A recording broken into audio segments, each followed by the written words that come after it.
Ini baru ini loh, kita ada promo podcast, ternyata ada penontonnya nih baru kali ini. Undangan buat Movieverse. Iya, ini jelas sih kata Komunitas Movieverse. Oh, komunitas Movieverse, pecinta film ini, pecinta film. Oh, pecinta film. Ini ada orang-orang yang keren. Enggak tuh, kayaknya salah datang karena ini bukan film ya. Film Nat. Pas gua preview film ini belum pernah ada gitu film di Indonesia komedi tapi seperti GJLS buku ibu-ibu ini gitu, makanya dibilang eksperimental dan kayaknya ini film pertama gitu, dan kalau ini sukses gitu kayaknya ya goblok aja gitu.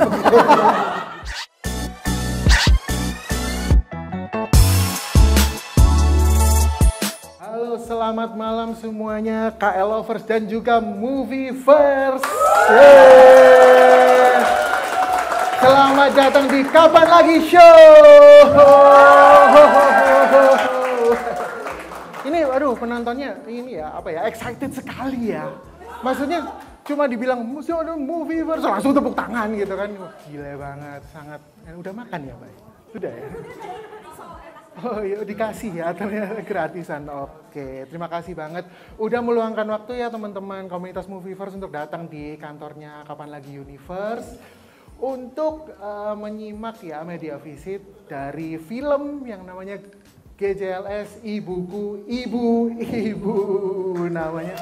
Sumpah, namanya kocak banget gak sih namanya?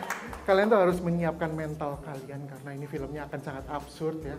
Ini mungkin cast-nya juga akan sangat absurd banget gitu. Oh ngikutin? Iya, udah.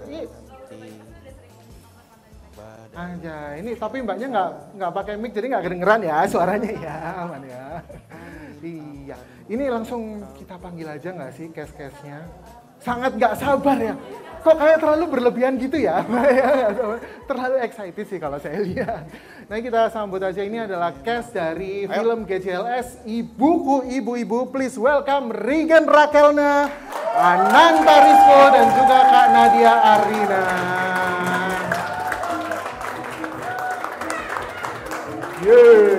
Asal. Halo. Selamat datang Bang Rizko. Situ ya? Bang Rigen, ya silakan Bang Rizko di... Situ Rispo. Bang Rizko kenapa jalannya, kenapa ini? Samuras dia. Ini habis leg day tadi. Anjay. Berapa kilo tadi leg day-nya ya kan? Sekilo doang. Sekilo. Seperti beras di Pulau Jawa, sekilo. Apa kabar nih? Alhamdulillah baik. Ini pakai mic juga, pakai clip-on juga ya? Iya. Oh iya. Pakai mic juga, pakai clip-on juga. Nanti ini teman-teman dari audio. Oke. Kurang apa enggak nih? Oke. Secara audio. Alhamdulillah baik. Baik ya. Nadia? Bang Rizko? Alhamdulillah baik juga. Wih, Mbak Nadia ternyata suaranya deep gitu ya. Alhamdulillah baik juga. Bisa teriak kok, dia bisa teriak. Coba Mbak Nadia teriak coba. Ya Allah. Iya. Oh, udah temenan sama Bang Rizko masih malu-malu aja coba. Kalau Bang Rizko gimana ini kabarnya? Baik, tapi kaki sakit ini kayak. Ya berarti nggak baik. Baik lah, baik. Kurang baik ya? Baik apa kurang baik? Udah konsumsi obat apa belum Bang Rizko? Belum, ini itu lagi DOMS aja, DOMS. Doms apa sih? Ah bisa nge-gym Anak gym itu bahasa anak gym beda gym, bahasanya. Oh Bang Rigen nggak tahu DOMS. DOMS ya? Nggak tahu.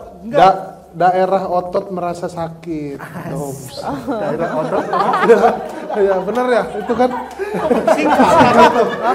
Gue baru tahu singkatan itu Doms. Itu singkatan tapi singkatan. singkatannya benar banget itu. Bener kan?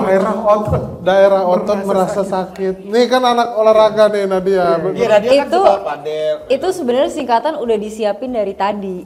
Oh, kalau ditanya Kalau ditanya jawabannya itu. Udah dipadanin tadi. Sampai jalan udah dipincang-pincangin gitu. Biar jokes itu keluar. Udah sembuh padahal, cuman karena udah terlanjur nyiapin jadi pura-pura pincang dengan dirinya. Enggak, gen beneran masih sakit ini. Ini sebenarnya nggak pakai sepatu juga nggak apa-apa, aman aja. Oh, enggak Pakai lagi. sepatu sakit nggak sih? Enggak. Aman ya? Kalau jalan ini sininya nih betis gitu. Iya. Itu ada yang bisa ngurut nggak? Iya kan? Ya nggak usah lah, ngapain minta tolong urut tiba-tiba. Enggak, mbaknya ini bisa nih mbak.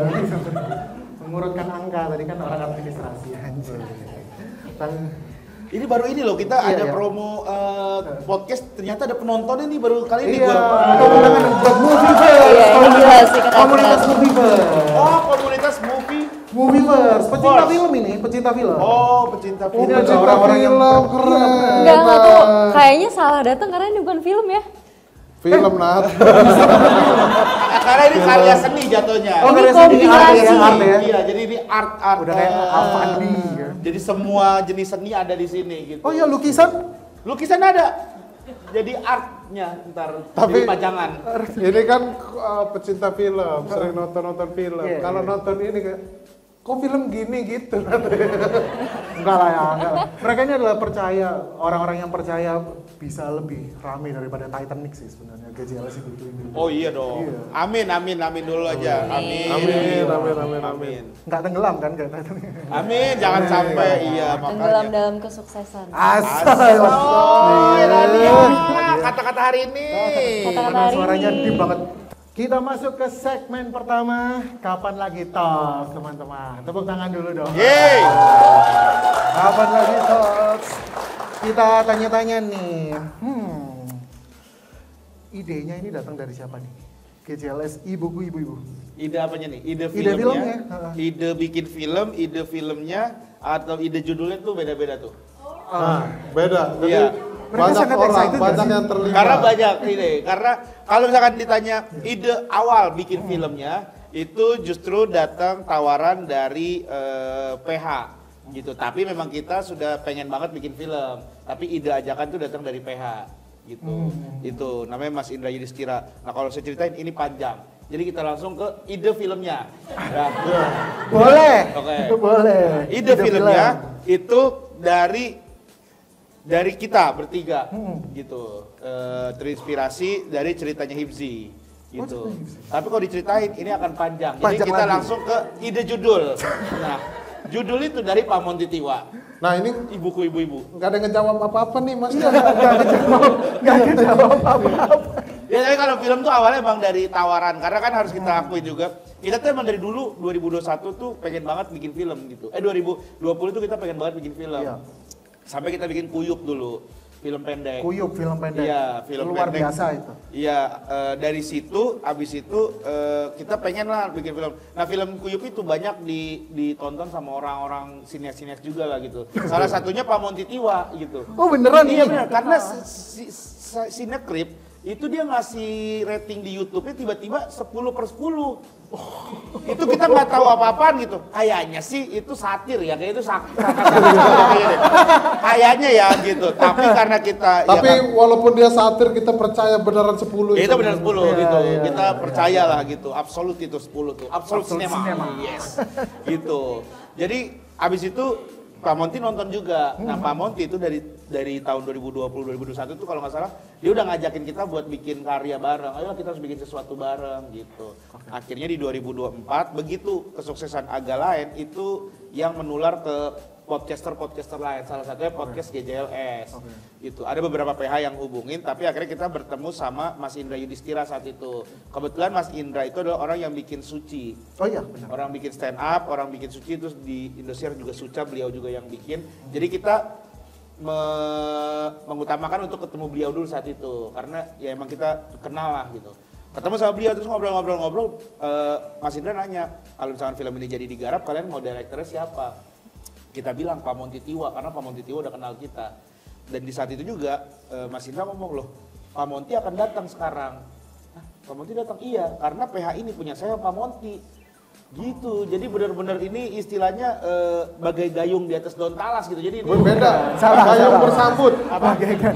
Gayung bersambut. Gayung maksud saya. bersambut. Salah, Salah. iya saya itu maksudnya. Suka nggak bisa pepatah ini. Iya. Saya kurang jago, dia ini yang jago pepatah soalnya. Kenapa Bang Rigen kau pengennya Pak Monty Tiwa? Karena beliau udah tahu GJLS. Karena kalau misalkan sama direktur lain, takutnya DNA-nya GJLS tuh jadi berkurang gitu. Takutnya jadinya tuh film GJLS yang takutnya film sutradara tersebut yang ada GJLS-nya. Gitu. Sedangkan kita pengen tetap kita pengen bikin gebrakan film karya seperti ini yang benar-benar eksperimental, yang benar-benar terbaru. Ya film GJLS ini gitu. Makanya kita ya udah pokoknya harus Pak Monty, dan Pak Monty sepakat dari awal. Ya kita harus bikin film yang benar-benar beda gitu. Ya kalau misalkan kita ngomongin bikin film bagus-bagusan, lucu-lucuan, itu tuh nggak akan ada ujungnya. Gitu. Lu kalau misalkan lucu-lucuan selera, kalau misalkan bagus-bagusan itu selera juga. Tapi kalau lu berani mendobrak satu tembok sesuatu yang berbeda, itu tuh udah nggak bisa selera karena itu lu akan jadi pembeda gitu. Waduh.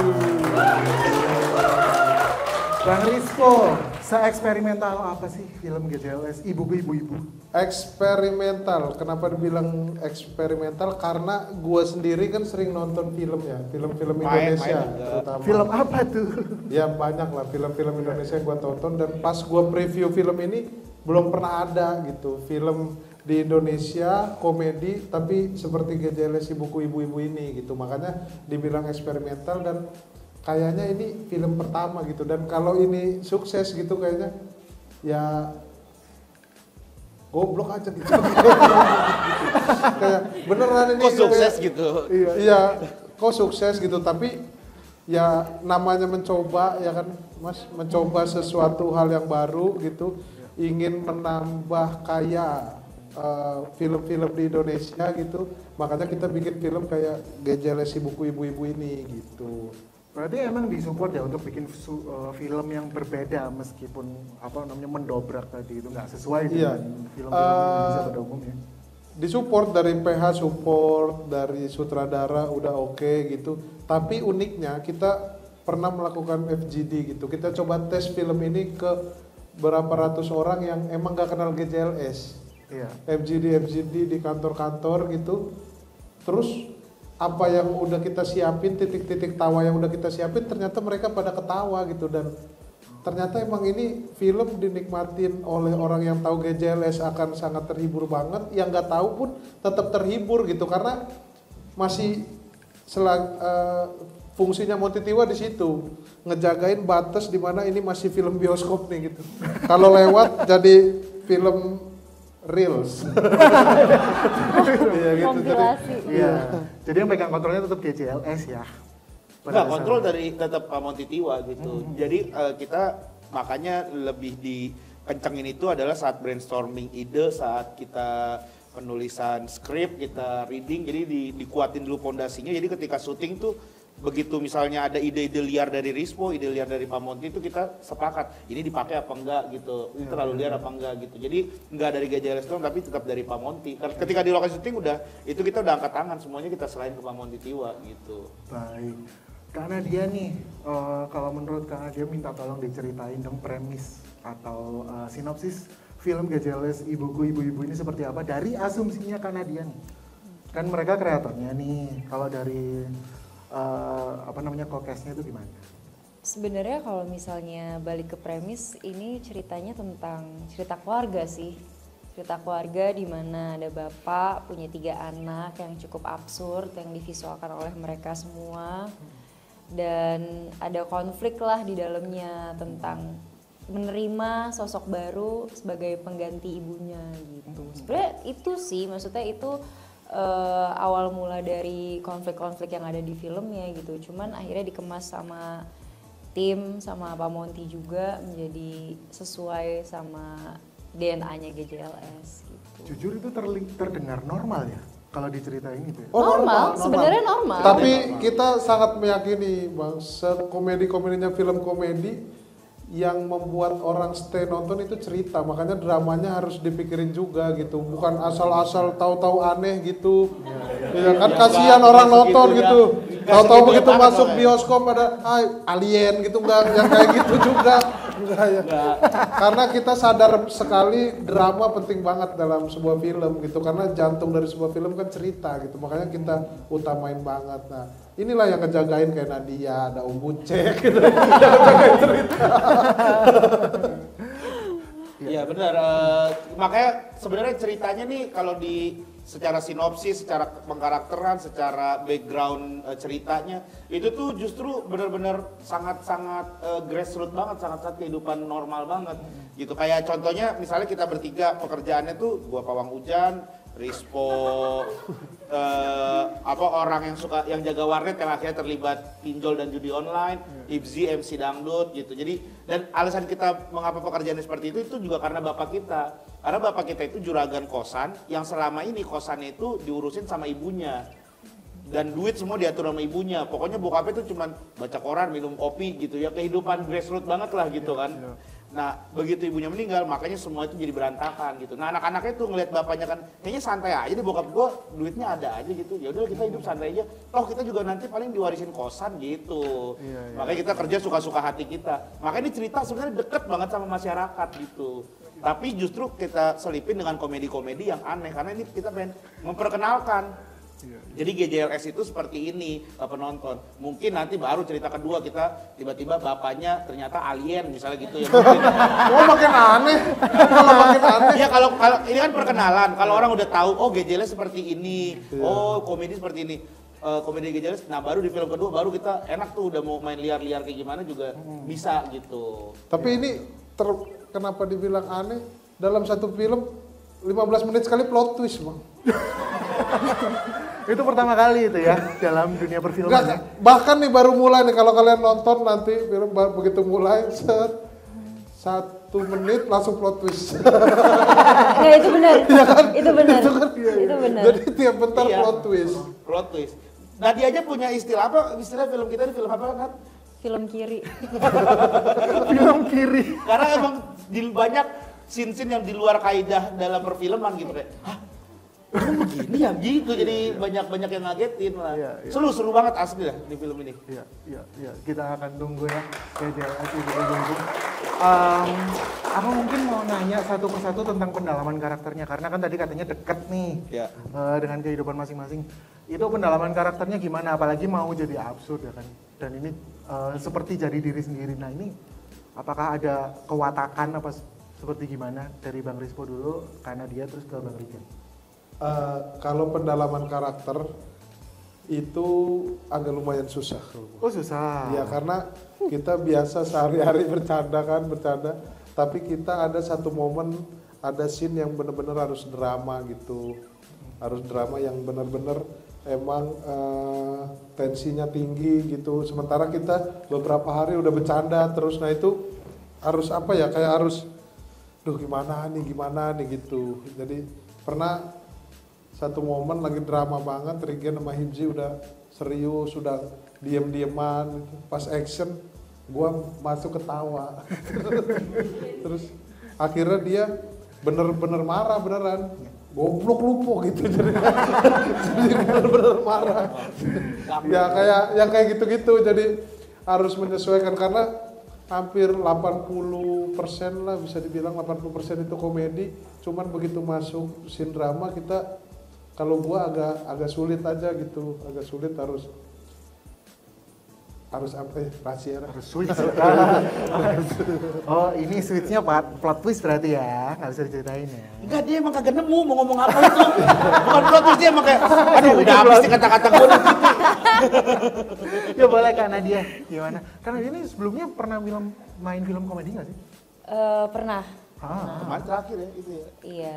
Tapi seperti ini? Tidak. Komedinya? Oh enggak? Tidak. Kayaknya emang nggak akan ada film komedi yang kayak gini lagi sih. Iya. Mungkin sama sih sebenarnya sama Rispo. Yang paling susah itu kalau untuk karakter aku, jadi kan memang ada beberapa part di karakterku yang drama serius kan.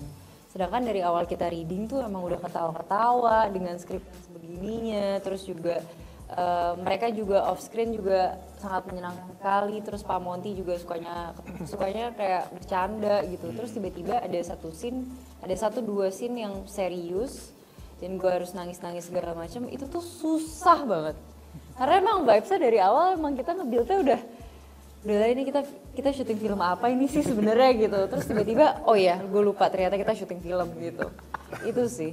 Jadi nah dia harus berhadapan sama kita bertiga dan dia harus nangis gitu, kayak gue juga gimana ya kalau jadi Nadia gitu.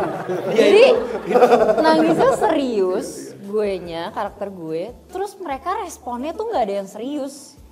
Jadi Wah gila sih. Tapi gak, dialog lu juga bercanda banget itu Nat sebenarnya. Tapi gue harus serius kan? Tapi harus serius. Jadi sebenarnya dialog dia ada dialog kayak juga lucu, tapi bener gitu. Gimana sih maksudnya? Gimana ya? Kayak secara situasi, ya ini bener situasinya bener gitu. Tapi kata-kata itu kayak tapi lucu ini gitu. Ada makanya berapa kali yang sebenarnya ketawa justru gue tuh gak kuat tahan ketawa gue. Gue jujur berapa kali kan yang sini itu kan, gue berapa kali gak kuat gue ketawa lagi gitu. Ya gara-gara saking lucu dialog yang keluar kayaknya gak mungkin deh seorang seperti Nadia mengeluarkan kata-kata seperti itu di film. Dalam kehidupan nyata deh kayaknya gak dengan mungkin. kondisi nangis gitu. Dalam kondisi nangis. Ini gitu. Gue bilang aneh banget ini ya sebenarnya secara situasi gitu sih. Ya itu salah satu kesulitan yang lu rasain Nadia. Iya. Oh sama satu lagi kalau mungkin yang dirasain Nadia atau Om Bucek yang basicnya bukan komedian, Om Bucek tuh selalu bilang gua nggak berkomedi di sini, tapi pas gua nonton ada emang situasi, adegan dan dialog-dialog yang memang lucu nih mereka berdua nih. Om Bucek lucu, Nadia ada titik-titik tetap komedinya walaupun dia nggak berkomedi gitu, dia cuma ya memainkan peran, disuruhnya begini gini tapi emang situasinya yang bikin lucu gitu. Iya. Makanya ini jenius tau gitu. Tiba-tiba jenius tau. Iya. Scientific comedy. Ya, Ini makanya genrenya genrenya kita kasih nama scientific comedy. Komedi ilmiah ya. Kalau Bang Rigen pendalamannya sebagai pawang hujan tadi. Ya Kalau Rigen gua klarifikasi dulu, dia emang beneran sakti teman-teman. Oh iya. Ya, gua saksinya pernah di Lampung dia berhentiin hujan waktu band mau main. Terus ada lagi syuting tiba-tiba bisa berhenti tuh, hujan buatan aja bisa dia berhentiin gitu. Gak ada bohong itu. Iya hujan buatan bisa emang diberhentiin gak sih? Tapi bapaknya sendiri pernah bilang ke gua, Rigen tuh jangan kamu bercandain kalau kayak gitu-gitu, dia emang beneran udah saya isi kata bapaknya. Bapaknya yang ngomong. Diisi kesaktian. Turun Tahu temurun si toge kan. Si bihun. Kalau pawang hujan itu kan sebenarnya gara-gara makanya kita tuh kayak karakternya itu banyak yang dekat-dekat sama kita. Kayak Hibzi itu kan kebetulan dia punya orkes dangdut kan, orkes Melayu. Makanya dia jadi MC dangdut. Kalau gua kebetulan emang Bisa, akuin aja emang bisa. ya gua bisa lah. Ya gua digimikin di YouTube tuh bisa pawang hujan, bisa berhentiin hujan. Sebenarnya Jadi Sebenarnya yang deket-deket, aslinya nggak bisa. alah, kan tapi berapa kali? Enggak kan, itu kan kalau misalkan kita ada Hibzi buat bikin keselin. Ini kan nggak ada, orang jadi percaya beneran ntar takutnya.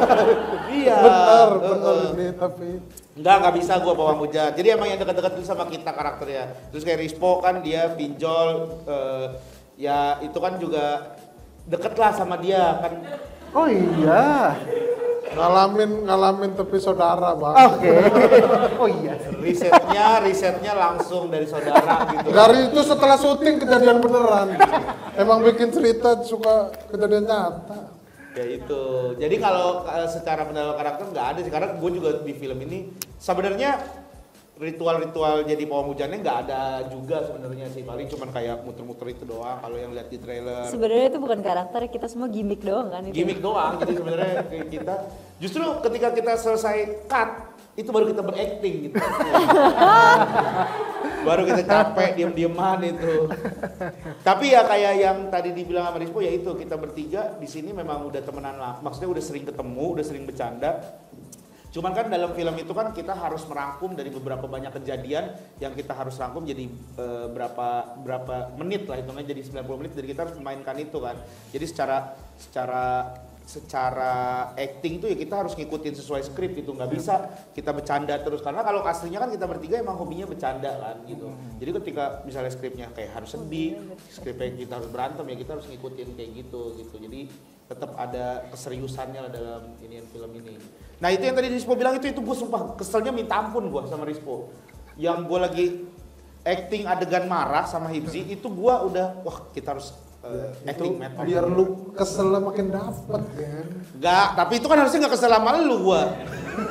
Gue lagi method nih, gue bilang nih, gue lagi acting method. Gue pernah ngeliat Vino G. Bastian dia buat scene berat itu dia berdiam diri sampai dia pakai headset nggak mau diajak ngobrol. Gue ikutin, gue bilang gue pakai headset, gue nggak mau ngobrol sama siapapun. Muter gitu. lagu nggak lu?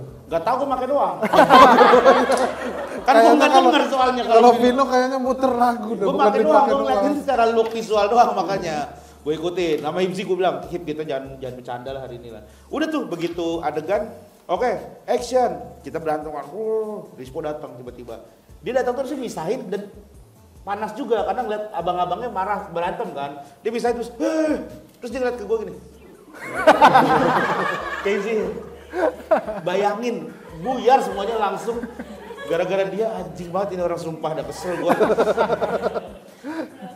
Iya kayak terlalu bercanda lah. Tapi justru ya itu ada seru-serunya jadi cerita gitu. Yang kayak gitu-gitu tuh masuk nggak sih di cut akhir film gitu? Yang kayak bercanda-bercanda. Bercanda-bercanda itu. Oh, kalau bloopers itu terakhir dapat info dari Pak Monty, bloopers doang 90 menit. Itu lu kebayang nggak ini syutingnya kayak gimana? Yang harus dibuang-buang, yang nggak penting itu ternyata 90 menit. Oke. Bisa jadi film sendiri tuh. Angkat, ntar angkat Ntar belum angkat, doang. ya. Iya, kita jual angkat. Oke. Untuk Bang Rispo nih kan ada nama-nama besar kayak Luna Maya, ada Om Bucek. Itu sebenarnya ngajaknya itu gimana sih? Bisa ada nama besar di sebuah film gitu. Ya kayak Ceki, kosong nggak cek? Gitu kan. Ceki. enggak, kita kan Om Bucek ya namanya Cek. ini ada casting director. Oh iya. Nggak, tapi pemilihan pemain kita selalu dilibatkan gitu. Ini aja mau nggak gitu, ini aja gitu. Oh iya gitu. Iya semua sih. Apalagi kan ketambahan Maxim. Oh ada Maxim. Maxim, ada Umay. Kita tahu kan dia aktor kan gitu. Di sini dia jadi cameo. Tapi rata-rata kalau pemain tuh ya kayak Om Bucek tuh ya dari casting director, tapi memang nanyanya ke kita dulu kayak bapaknya si ini oke nggak? Oke banget sih, secara look mirip lah gitu kan kita ngerasa. Mirip. Mirip. Bucek. Yang kita benar-benar milih dan kita nggak mau orang lain yang mainin itu ada satu pemeran yang kita harus dia yang main. Ya, hampir nggak bisa, jadwalnya nggak bisa. Kita tunggu Kita sampai dia tunggu bisa. sampai akhirnya jadwal syuting kita sesuaiin sama jadwalnya dia bisa. Makanya syuting hari itu cuma satu tempat tuh. Tahu nggak lu siapa? Siapa? Benny. Benny, karena kita bener-bener pengen mukul dia secara legal. Jadi kan cuma bisa pas syuting gitu. Iya. Benny Dictivity itu, Benny Siregar. Benny Siregar. Sama untuk memperkaya genre film kita. Kita ada dramanya, ada komedinya, horornya ada. Dia bagian horor ya? Bukan, Oh, bagian apa? animasi. Jadi lengkap. Jadi dia animasi. Musikalnya ada. Nadia mau Bucek Nyanyi. musikal, nyanyi. Iya. Oke. Buat Kak Nadia nih siapa menurut Kak Nadia ya, dari di antara bertiga, Rigen, Rispo, Hipsi yang paling care siapa dari mereka? Yang mengajari di dunia komedi. Rigen sih gitu. Soalnya Rigen pernah bilang Nadia manis. Diulang lagi. Iya benar kan. 3 kali kan. Nah itu kan namanya kayak ya dia emang yang manis nih. Iya. Keren gitu. Mas keren mas gitu misalnya kayak ya kayak semua gue wah. Tapi dia nggak dari jauh gitu posisinya gitu. Po Nadia. Enggak, gue lagi nonton di ruang di monitor ya kan gue Beneran, ngeliatin. Gue cuma gue ngomong, nah dia manis sih nih mukanya tuh Indonesia banget. Gue gitu, ayu gitu kelihatannya. Gue cuma muji doang. Kayaknya sih dia nih bisa jadi artis Indonesia the next of mungkin Dian Sastro atau siapa Mami gitu Nunu. ya. Mami Nunu. Ya Mami Nunu main film tapi maksudnya kan bukan kuat di situ po. Maksudnya ya kayak gitu lah. Gue cuma gitu doang nggak ada. Tapi ada 3 kali, 3 momen gue Ya ingat. 3 scene ya kok dengan Ada pas reading juga. ya pas ini kan pertama kali ngeliatnya cocok sih gitu kayak tadi aja jawabannya si Nadia yang ditanya Iya, kan? bener Rigen nggak? Iya. Bener Rigen nggak karena dia? Bukan. Mereka tuh punya kayak karakternya masing-masing sih. Kalau Hifzi tuh orangnya yang wise, yang lebih kayak kebapaan, yang kayak yang kayak gitu. Terus Kalau Regen lebih yang kayak saklek, lebih yang apa ya, jelas gitu kayak maunya ini gitu. Kalau Rispo jujur ya sampai detik ini, gue mungkin tapi paling sering chat sama Rispo sih. Chat ini janjian pakai baju apa? Cuma kalau Rispo tuh kayak dari awal gue kenal dia kan kalau ngomong suka nadanya, lo tau gak sih yang suka kayak gue nggak tahu nih orang tuh lagi serius atau enggak gitu, tapi serius ternyata kayak gitu. Tapi kayak kalau ngomong suka dia tuh nggak cocok gitu. Tetep kayak bercanda. Karena topi kebalik kali ya? Iya kali, topi kebalik. Kalau gue tadi apa? Saklek. Iya. Gak nyangka gue lu kenal Merasa saklek gak Bang Regen? Tapi bagus dong. Ya bagus, gue gak nyangka lu kenal gue sejauh itu ternyata. Tapi tau gak sih Rispo? Live, Gen. Rispo, Regen Dari tuh tadi ngomong itu anjing. Ya lu belum ngomong. Siapa? Regen suka cinlok. Sempat sama Luna. Iya. Ini gua buka aja. Sebelum sama Maxim kan? Bukan. Ini kita di Sebelum pernikahan. Ini kita di media gosip, hati-hati. Kalau Regen yang cerita kan jadi kayak Kapan lagi dong? Nah, ini sama Luna Maya itu sebenarnya belum cinlok, tapi Regen udah mewanti-wanti Luna. Regen bilang ke Luna Maya, Luna, gua nih gampang baper, lu harus jaga diri. Ya, gua kan ngidolain Luna Maya, gua nonton Luna Maya dari dulu lah, gua penikmat karya-karyanya gitu kan. Dari dia nyanyi sama Hijau Daun gitu, gua tahu semua kan. Mana emang ada? Ada Ngover suara, dengar itu kan itu kan. Ngover ya. Iya, itu gua tahu gitu. Jadi begitu gue bilang bahwa gue tuh ngidolain lu dan gue takut lu kan udah punya cowok gitu dan gue juga udah punya keluarga nih, gue takut kita cinlok dan gue tuh orangnya gampang baper karena gue udah ngidolain lu gitu, gue udah kagum, jadi gue minta ya lu bisa bikin benteng sendirilah. Terus bener ya dia bikin benteng-bentengan bisa. Dan akhirnya bener kan pas syuting lu namanya tuh akhirnya mau ruangannya sendiri nggak mau bareng gitu. Kayaknya gara-gara dia takut itu deh, akhirnya dia ngebentengin dirinya gitu. Aku pengen seruangan Amerika, takutnya ntar aku baper kayaknya gitu juga deh. Yang posisinya dia udah punya Maxim. Lah, kalau beralih ke lu terlalu parah. Lah gua kan Gojek, dia mah Maxim. Banyakan temen gua. Sama Nadia lu juga sempet nggak enak katanya sama Jerome ya? Nggak ada kalau mana dia mah. Jangan yang mungkin lah po. Bang Rispo ini katanya kan mau mencapai penonton terbanyak. 50 juta penonton. Target itu ya. Target by data. By data? By data. Apa tuh data yang Ya dipakai? data gue bikin sendiri. Coba 50 juta penonton tuh gimana by data lo? Berdasarkan Karena kemungkinan kan apa? penonton film followers Instagram GJLS kan 54.000. Waktu itu. Waktu gua ngeriset itu. Oh 54.000. Iya. Sekarang udah lebih sih. Cuman gua tetap berpatokan sama itu. Gitu. 54.000 followers GJLS. Gua asumsiin per orang bawa 1.000 orang nonton. Itu 54 juta kan. Bener. Belum kayak kita media visit sini. Iya. Ini teman-teman sini masing-masing 500 aja. Udah lumayan itu. Sumpah itu by data orang ngaco itu bener dah. Apa? By data ya, gue sih amin ya. Cuman kayaknya kok kayak ngablu nih orang ya. By datanya kayaknya nggak gitu deh cara ngitung. Karena kan bermimpi harus setinggi-tingginya kan. Kalaupun jatuh kan kita ya di 53 nggak apa-apa. Ya itu berarti mimpi, bukan by data. Kalau kayak gitu, itu berarti mimpi. Dibikin-bikin data gitu. Kalau make kan sense orang berapa? nanya 54 juta nih, dasarnya apa? Ah, gue bikin aja itu. Kalau Bang Regen make sense-nya berapa kira-kira? Apa make sense-nya? Targetnya? Gue tuh susah kalau misalkan ngomongin angka-angka gitu ya, karena gue nggak tahu ya, nggak bisa ditebak kadang film itu tuh.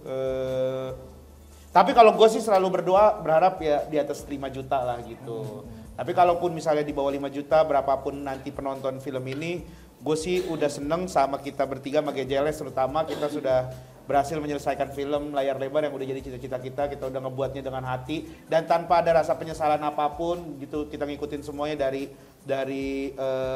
sebelum syuting, proses itu kita ikutin sampai ke promo-promo, kita juga ngasih ide, kita dimasukin, diajak terlibat juga. Jadi kita udah puas, kita udah senang dengan semuanya gitu. Jadi berapapun hasilnya itu nanti ya udahlah, kita syukurin, alhamdulillah kita udah berhasil buat ngebikin film GJLS Buku Ibu-Ibu ini gitu. Baik, tepuk tangan dong.